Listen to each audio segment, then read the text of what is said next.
Morning. It's Wednesday, November 29th, and I'll tell you a quick story here that I really thought was wonderful. I don't know if you're a dog lover, but we had dogs in my family when I was a little kid till the time I was a teenager, and then when we moved to the house out here on Long Island, we had a dog for 14 years. And I love dogs, but I don't have any currently. But this calendar that was released has dogs. Dogs are featured in this calendar. And these are not ordinary dogs. They're beautiful, and they're a wide variety of breeds, but they're specialists. These are bomb-sniffing dogs that have saved the lives of many people, and they come from all over the country. And according to the introduction to the article about the calendar, there are over 3,000 dogs working as bomb sniffers. I guess that's what you call them. So if you get a chance, look for the calendar. Look at the beautiful dogs. I hope it puts a smile on your face.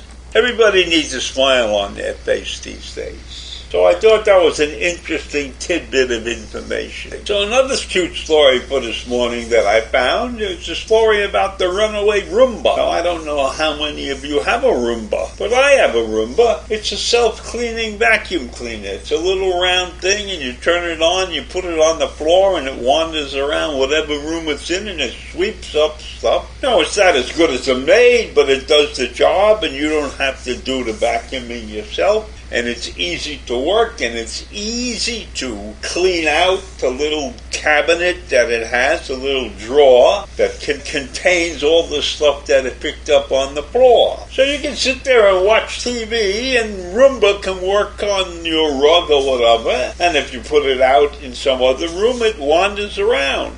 So this particular Roomba wandered around, but they left the front door open, and he disappeared into the night. And they didn't know what happened to him. But they found him 2 days later out on the front lawn under a pile of leaves. And his body works were kind of destroyed. But they are attempting to fix him up so he can get back to work soon. So that's a cute story. We don't have to hear all the evil things that are going on every single day. One of the best things about Roomba is when he's finished working, you put him on the floor, you press a button, and he goes back to his charging station. You don't have to refit him to the wall or do anything like that. He goes back to his charging station. Great piece of home equipment. While I started off with some pleasant stories, now I'm about to tell you something that's very sad. It's happened in Burlington, Vermont. 3 young men of Arab descent were shot by a stranger, shot by somebody they didn't know, shot simply because they were wearing their kafirs. I think that's how you pronounce it. That's the scarf, the black and white scarf that they tend to wear. And they were speaking Arabic and English. And this gentleman came out of nowhere and shot them and then ran away. But he was captured. And he's a 48-year-old white man who lives in some place in Vermont. Not sure if he actually lives in Burlington or he was just wandering the streets there or whatever it was. And he had been detained since his arrest on Sunday, which was the day after the attack. So now the investigators, the police, are treating Saturday evening's gun violence in the middle of Vermont's largest city as a suspected hate-motivated crime. Now, how can they come to that conclusion? I mean, after all, these were 3 Arabs talking Arabic, walking peacefully on the street, and they were shot by a perfect stranger who didn't try to rob them or anything.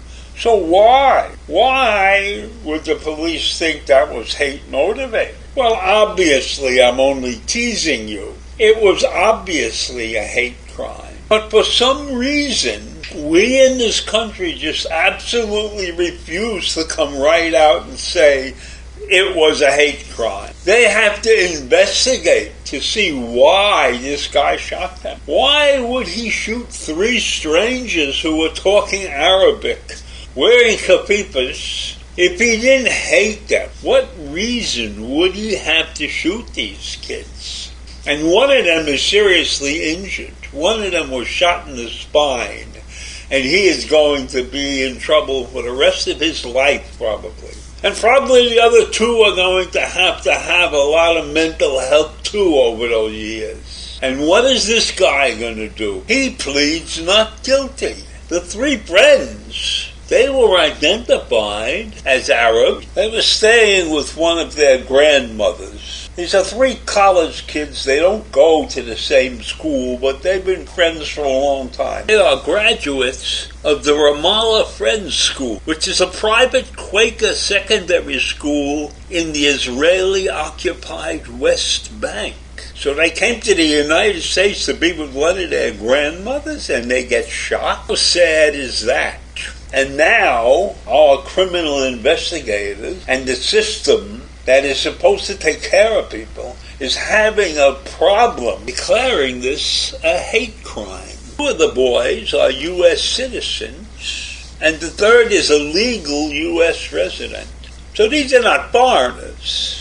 And if they were foreigners, what difference would that make? Anyhow, when you're looking for information about a hate crime, it's very confusing. It seems to me that there is penalties for being a hate crime, and those penalties may be put on top of the penalty for whatever the crime is otherwise. But it's not very clear how much more punishment you get when you commit a hate crime. But if it's a pure, simple hate crime where you curse somebody or you throw something and nobody's really injured, then you probably have to pay a fine of a couple $1,000 and maybe you get 6 months of probation or something. But when you do something serious like shoot him or beat him up or maybe even kill him, if it's a hate crime, then there ought to be an added penalty to it that's clear. But that's not the way it is. And so this is a very difficult situation because they are reluctant to declare it a hate crime for some reason or other. But this is clearly a hate crime. He didn't know these boys. He just shot them because they were talking Arabic. That is a hate crime. And if they had a yarmulke and this guy shot them because they were wearing a yarmulke, that would be a hate crime too. So the hate crime thing is a very confusing situation. But I trust this guy will get the max penalty for whatever he did. Now the kids didn't die or anything, so he's looking at manslaughter. And that might be 20 years. And that, in my mind, is not enough. So in any event, that's what the situation was. Terrible event over the Thanksgiving weekend. Have a great day. Bye.